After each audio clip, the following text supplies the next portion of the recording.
الشیطان الرجیم بسم اللہ الرحمن الرحیم۔ ہم سب جانتے ہیں کہ اسلامی کیلنڈر کی ابتدا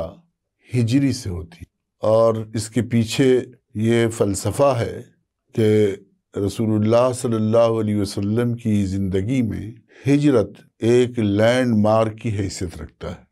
اور انبیاء علیہ السلام کی تاریخ میں اور اللہ کی سنت میں یہ بات مسلمہ ہے کہ جب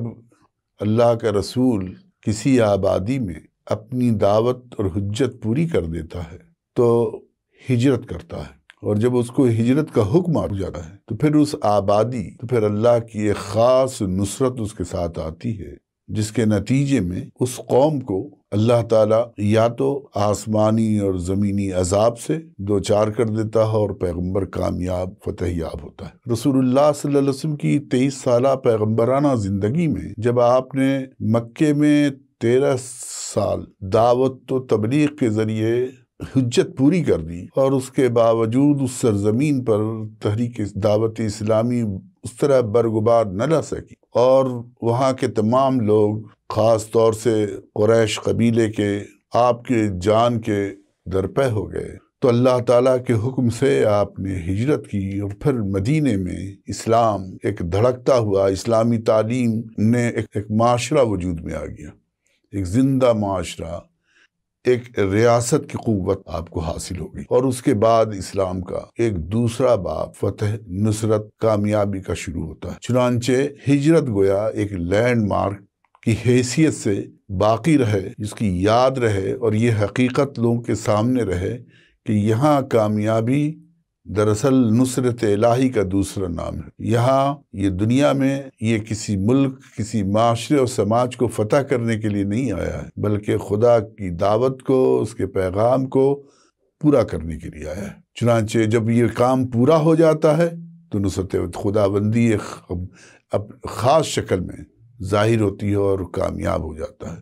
چنانچہ اسی ہجرت کے موقع پر آپ کو حکم بھی دیا گیا، وَقُلْ رَبِّ أَدْخِلْنِي مُدْخَلَ صِدْقٍ وَأَخْرِجْنِي مُخْرَجَ صِدْقٍ وَاجْعَلْنِي مِن لَّدُنكَ سُلْطَانًا نَصِيرًا۔ تو یہ نصرت خداوندی جو ہے یہ کب آتی ہے؟ یہ اس کو ہجرت یاد دلاتا ہے۔ چنانچہ اسی ہجری کو لینڈ مارک کے طور پر اسلام نے اپنی تاریخ کے لیے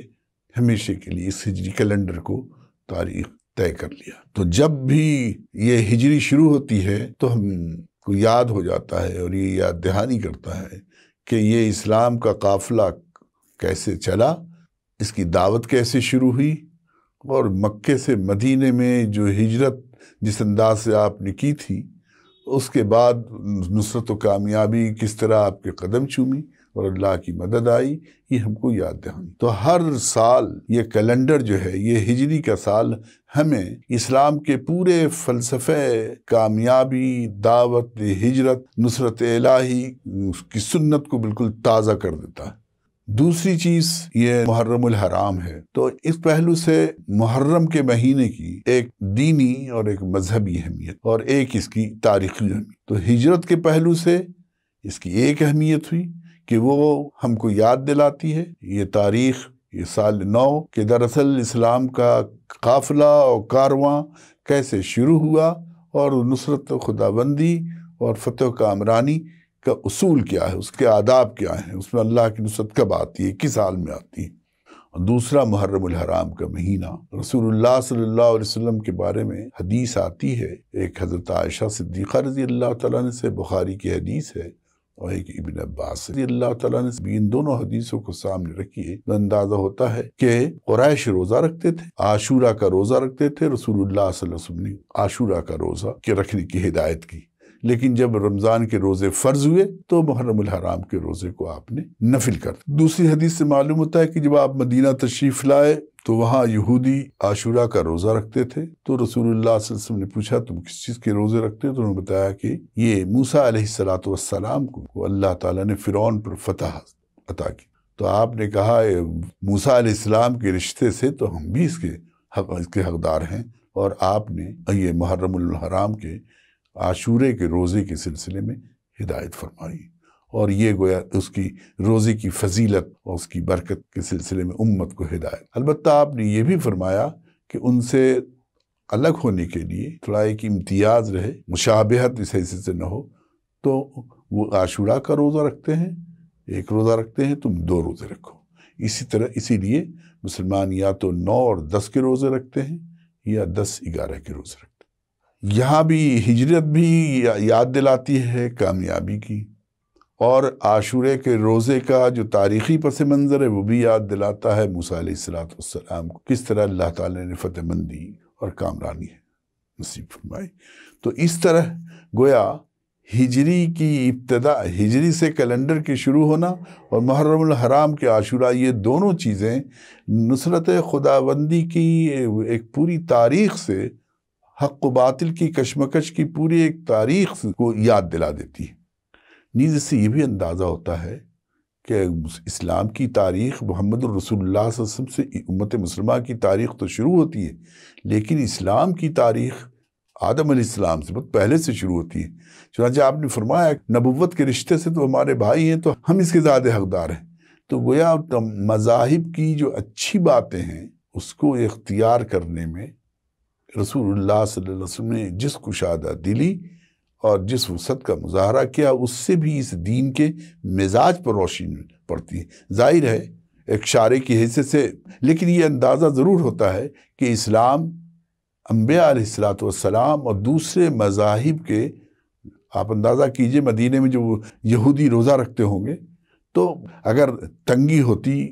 دیکھنے کا زاویہ نظر الگ الگ ہوتا کہ وہ الگ مذہب کے ہیں، وہ الگ مذہب کے ہیں، تو یہ رویہ اختیار نہیں کیا جاتا۔ لیکن آپ نے کہا کہ موسیٰ علیہ السلام تو نبوت کے رشتے سے ہم اس کے زیادہ حقدار ہیں۔ پتہ چلا کہ جو حق و باطل کی جو کشمکش ہے، انبیاء علیہ السلام کا جو دین ہے، ان کا جو طریقہ ہے، اس حیثیت سے اسلام سب کو ریکوگنائز کرتا ہے اور یہ بتاتا ہے کہ دین جو ہے، اسلام جو ہے، اس کی تاریخ بہت آدم علیہ السلام سے شروع ہوتی ہے۔ جلیل القدر پیغمبر موسیٰ علیہ السلام ہیں، ان کی امت کے جو روزہ رکھتی تھی اس کو آپ نے اس کی تعریف و توصیف فرمائی، اور یہ بھی اندازہ ہوا کہ بہرحال مشابہت سے بھی پرہیز کرنا بچنا چاہیے تاکہ امت مسلمہ کی ایک امتیازی حیثیت بھی باقی رہے۔ یہ محرم الحرام کے عاشورہ کے روزے کی ایک مذہبی اہمیت ہے، لیکن اس کی ایک تاریخی اہمیت بھی ہے، اور تاریخی اہمیت بھی بہت اہم ہے۔ اس کا بھی مذہب دین سے تعلق ہے۔ اس کی وجہ یہ ہے کہ دین جو ہے اللہ اور اس کے رسول سے محبت کا نام ہے۔ دین کی تکمیل نہیں ہوتی ہے، ایمان کی تکمیل نہیں ہوتی ہے جب اللہ کے رسول سے ایسی محبت نہ ہو جو آدمی اپنی جان سے زیادہ عزیز نہ رکھے۔ بہت مشہور واقعہ حضرت عمر رضی اللہ تعالیٰ عنہ کا، جو آپ نے کہا ہے اللہ کے رسول آپ مجھے سب چیزوں زیادہ عزیز ہیں لیکن اپنی جان تو بہرحال، تو اس میں آپ نے فرمایا کہ تم اس وقت تک مومن نہیں ہو سکتے جب تک کہ تم اپنی جان سے بھی زیادہ۔ چنانچہ پتہ یہ چلا کہ دین، ایمان جو ہے محب رسول کا نام ہے، اللہ کے رسول سے وہ محبت جو ساری محبت سے زیادہ ہو۔ تو ظاہر ہے جب اللہ کے رسول سے محبت ہوگی تو اللہ کے رسول کی سنت سے بھی محبت ہوگی، آپ کے اہل بیت سے بھی محبت ہوگی۔ تو یہ محرم الحرام کا مہینہ یہ اس حیثیت سے اہم ہے کہ آپ نے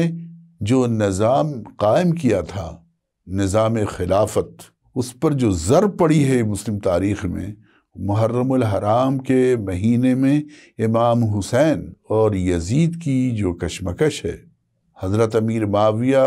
رضی اللہ تعالیٰ عنہ نے اپنے بعد اپنے بیٹے یزید کے ہاتھ پر بیعت لینے کے لیے لوگوں کو مجبور کیا۔ اس کے بعد سے گویا اس مسلمان کی تاریخ میں ملوکیت شروع ہو گئی۔ امام حسن رضی اللہ تعالیٰ عنہ سے ان کا ایک صلح تھا، معاہدہ تھا کہ وہ اپنے بعد امت کو